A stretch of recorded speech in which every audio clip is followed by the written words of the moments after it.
یه وضعیت رو تصور کنی که ما از دو نفر یک کار یکسان رو میخوایم. نفر اول انتخابای نامحدود داره، هیچ مهلت زمانی بهش ندادیم و پولی هم که در اختیارش قرار دادیم پول مناسبیه.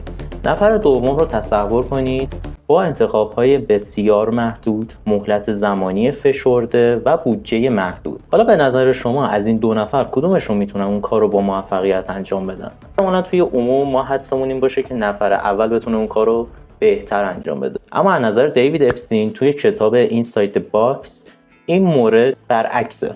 اپستین توی دو تا کتاب قبلی خودش، یعنی کتاب رنج و کتاب The Estrogen، دو تا از بدیهی ترین اعتقادات ما انسان ها رو زیر سوال بردش. توی کتاب رنج این رو ثابت کرد که افراد همه فن حریف میتونن افراد متخصص رو توی اون هیته کاری شکست بدن و توی اسفورژن استعداد رو زیر سوال برد. حالا اومده توی کتاب اینسایت باکس یه مفهوم بدیهی دیگر رو به صورت جسورانه مورد سوال قرار داده، اینکه آیا منبع نامحدود و زمان نامحدود میتونن ما رو به یه هدفی سریعتر برسونن یا اون هدف رو ما بهتر بتونیم انجام بدیم؟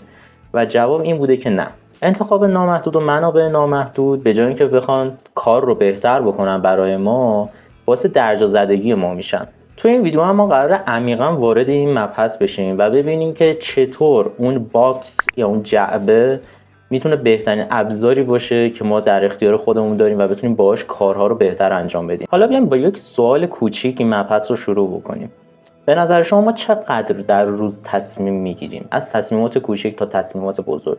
عددی که توی یک پژوهش به دست اومده واقعا عدد عجیب و غریبیه. توی یک پژوهش به این نتیجه رسیدن که انسان‌ها در روز بین 30 تا 35 هزار تصمیمات کوچک تا بزرگ میگیرن. یعنی از وقتی که ما صبح بیدار میشیم تا وقتی که شب میخوابیم درباره اینکه چی بپوشیم، چی بخوریم، چه حرفی رو الان بزنیم، چه حرفی رو دیگه نزنیم، چه کارهایی رو انجام بدیم، همه این تصمیمات میرسه به عدد 30 و 35 هزار. دیوید اپستین هم توی کتابش با همین سوال شروع میکنه که آیا منابع نامحدود به نفع ماست یا به ضرر ماست؟ به ما هم قدیم یاد دادن این که انتخاب‌های نامحدود میتونه آزادی نامحدودتری به ما بده و این آزادی میتونه به ما یک زندگی بهتری رو ببخشه. اما اپستین دقیقاً میاد همین موضوع رو به چالش میکشه. ما الان داریم توی عصری زندگی میکنیم که با انباشته ترین و اشباح شده ترین انتخاب‌ها سر و کار داریم. توی هر مبحثی بخوایم پا بذاریم کلی گزینه‌های مختلف پیش روی ماست و همین گزینه‌ها به جای اینکه بخوان به ما آزادی بیشتری رو بده، در حال فرسایش روانی ما هستن. و دقیقاً برای همین موضوع هم یک اسمی رو اومدن گذاشتن، چویس اورلود. در حالی که دارن روی این موضوع تحقیق میکنن و به یک نتایج یکسانی هم رسیدن. اگه به مردم گزینه‌های زیادی بدیم، اونا تصمیمات بهتری رو نمیگیرن، بلکه تصمیمات بدتر میشه و یا حتی توی بعضی مواقع اون فرد هیچ تصمیمی نمیگیره و کاملا منفعل عمل میکنه. یکی از مشهورترین آزمایش‌ها که توی یک خاروبار فروشی اتفاق افتاد دقیقاً به همین موضوع اشاره کرد. توی یک روز 24 طعم مختلف مربا رو اومدن توی اونجا به نمایش گذاشتن. توی روز دیگه فقط 6 تا طعم رو عرضه کردن. به نظر منطقی میرسه که انتخاب بزرگتر باید خریدارای بیشتری رو جذب کنه، چون گزینه بیشتر باید چیزی برای همه سلیقه‌ها داشته باشه. اما عکس اون اتفاق افتاد. نمایشگر بزرگتر توجه بیشتری رو به خودش جلب می‌کرد و منطقی هم هست که افراد بیشتری ایستادن تا نگاه بکنن اون نمایشگر رو. با این حال وقتی زمان خرید واقعی به فرا رسید، نمایشگر کوچکتر بسیار بیشتر مربا فروخت تا اون نمایشگر بزرگتر. افراد بسیار بیشتری وقتی گزینه‌های کمتری برای مقایسه وجود داشته باشه به خرید متحد میشن. چرا این اتفاق میفته؟ چون هر گزینه بار اضافی ذهنی با خودش میاره. فرض کنید ما میخوایم بین 6 تا مربا انتخاب بکنیم. ما قراره 6 تا مربا رو با هم دیگه مقایسه بکنیم و از بین اونها یه دونه‌ش انتخاب بکنیم. یعنی 6 بار ذهنی برای ما میاره. اما حالا فرض کنید که اگه می‌خواستیم بین اون 24 تا انتخاب بکنیم، علاوه بر مقایسه این 6 تا مربا باید این 6 تا رو با بقیه مرباها هم مقایسه بکنیم، یعنی 24 تا مقایسه، و این 24 مقایسه بار ذهنی بیشتری با خودش میاره. و دقیقاً اینجاست که مغز به جای اینکه احساس قدرت بکنه توی خرید خودش، احساس ضعف و خستگی از خودش نشون میده و آدمای اونجا یا با تعلل انتخاب خودشون رو انجام میدن یا کاملا فریز میشن. مثالش میشه مثال یک شخصی که بخواد یک پروژه رو که خودش به صورت خلاقانه درست کرده به صورت اجرایی در بیاره. تو وهله اول خیلی رویایی این شرایط، اینکه انتخابای نامحدود داشته باشه، زمان نامحدود داشته باشه برای اون شخصی که میخواد این ایده رو عملی بکنه فوق‌العاده است. و اینجاست که افراد به طور خودکار بهترین کار خودشون رو انجام نمیدن. اغلب سرگردون میشن تا اونا بخوان یک ایده ای رو شروع بکنن. بعد از یک مدت تا بخوان به یک نقطه‌ای توی اون ایده برسن، فکر میکنن که یک ایده بهتر به ذهنشون رسیده و همین استارت اون سیکل معیوبه و به همین ترتیب تکانه و مومنتوم به آرامی ناپدید میشن. روزها تبدیل به هفته‌ها میشن، هفته‌ها تبدیل به ماه میشن و اون پروژه هیچ وقت عملی نمیشه. و این همون پارادوکسیه که تو این کتاب داره مرتب بهش اشاره میشه. ما فکر میکنیم محدودیت زمانی برای ما مشکل سازه، اما این اتفاق کاملا برعکسه و اون نامحدودیت زمانیه که دشمن اصلی ایده ها و کارهای روزمره ماست. یه جعبه تعریف شده پتانسیل شما رو کاهش نمیده. یعنی وقتی یک ظرف زمانی محدود به شما داده میشه، شما رو وادار میکنه به تصمیمات سریع گرفتن درباره اون ایده‌تون. یا مثلا وقتی یک ظرف مالی و اون بودجه مالی محدود به شما داده میشه، شما رو مجبور میکنه که ابزارهای کمتر ناآشکار رو کشف کنید به جای چیزهایی که الان در اختیارتون دارید. به عبارت دیگه و ساده بخوام توضیح بدم، محدودیت فقط اون کاری که ما میخوایم انجام بدیم و برای ما محدود نمیکنه، بلکه توجه ما رو میبره به سمت چیزهایی، انتخابهایی که برای ما مهم هستن. و اینجاست که هزاران تصمیم کوچک و فرساینده برای مغز ما رو حذف میکنه. البته منطقیه که هر محدودیتی خوب نیست و این توی کتاب این موضوع بهش اشاره شده. یه مثال سادهش همین فقره که خب محدودیتی که اون شخص برای خودش انتخاب نکرده. یا مثلا یک تیم توسعه توی یک شرکتی میخواد یک کاری انجام بده و مدیر اون شرکت به اینا یک مهلت زمانی خیلی بد و خرد کننده و فشرده بهشون داده و قطعا این محدودیت قرار نیستش که به اون کارشون کمکی بکنه. پس میرسیم به یک موضوع مهم. محدودیتی که انسان به صورت داوطلبانه برای خودش مشخص بکنه، به جای اینکه بیاد توی اون کار یک دیوار بکشه، میاد یک مرزی رو مشخص میکنه و خودش رو هول میده رو به جلو. و اینجاست که قراره به یکی از جذاب‌ترین شکست‌های تجاری یک شرکت بزرگ بپردازیم و ببینیم چطور شد که یک شرکتی که با منابع نامحدود، بودجه نامحدود و حتی زمان نامحدود تونست شکست بخوره.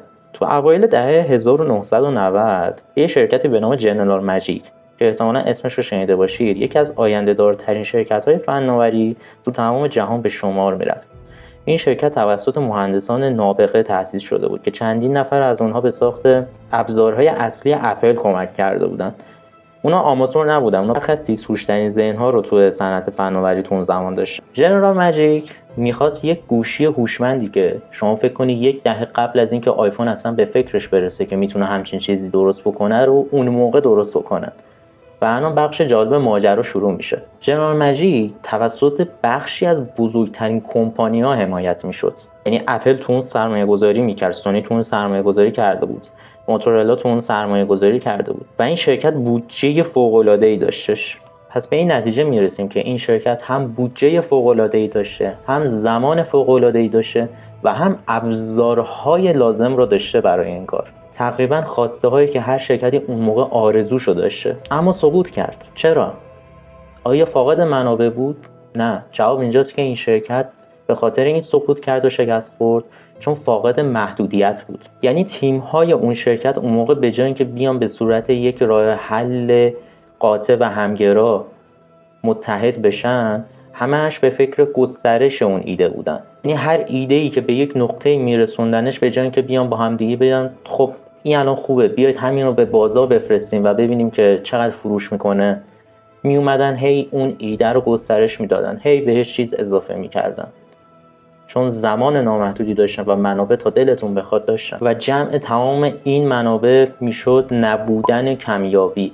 و دقیقاً کمیابی کلمه‌ایه که هر تیم و هر توسعه دهنده‌ای به اون نیاز داره و شاید از نظر منطقی این درست نباشه، اما محدودیت داد و ستد میاره.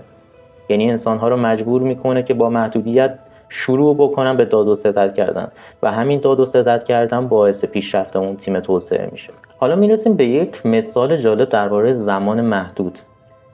احتمالا شما جدول عناصر شیمی رو دیدید، جدولی که دیمیتر مندلیوف اون رو ابداع کرد. شاید با خودتون فکر کنید که این جدول نیازمند یک زمان بسیار زیاد و منبع مالی بسیار نامحدود باشه، اما نه، تا اون موقع دانشمندان یک سری عناصر رو کشف کرده بودن و میدونستن که این عناصر چطوری رفتار میکنن.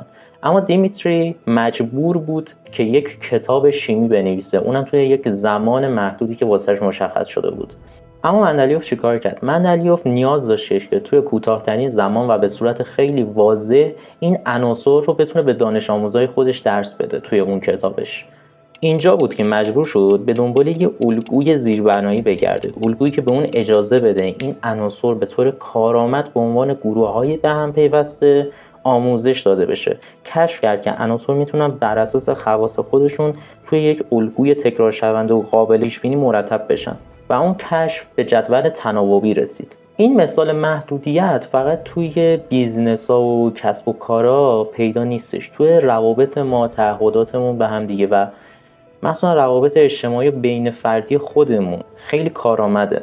از این کتاب میتونیم به یک نتیجه کلی برسیم: محدودیت پتانسیل ما رو کوچیک نمیکنه، بلکه میاد اون پتانسیل رو متمرکز میکنه در راستای رسیدن به اهداف اون پتانسیل. این ویدیو به شما یک راه حل جدید میده برای انجام کاراتون از این به بعد. اینکه یک باکس یا جعبه برای خودتون تهیه بکنید توی ذهن خودتون.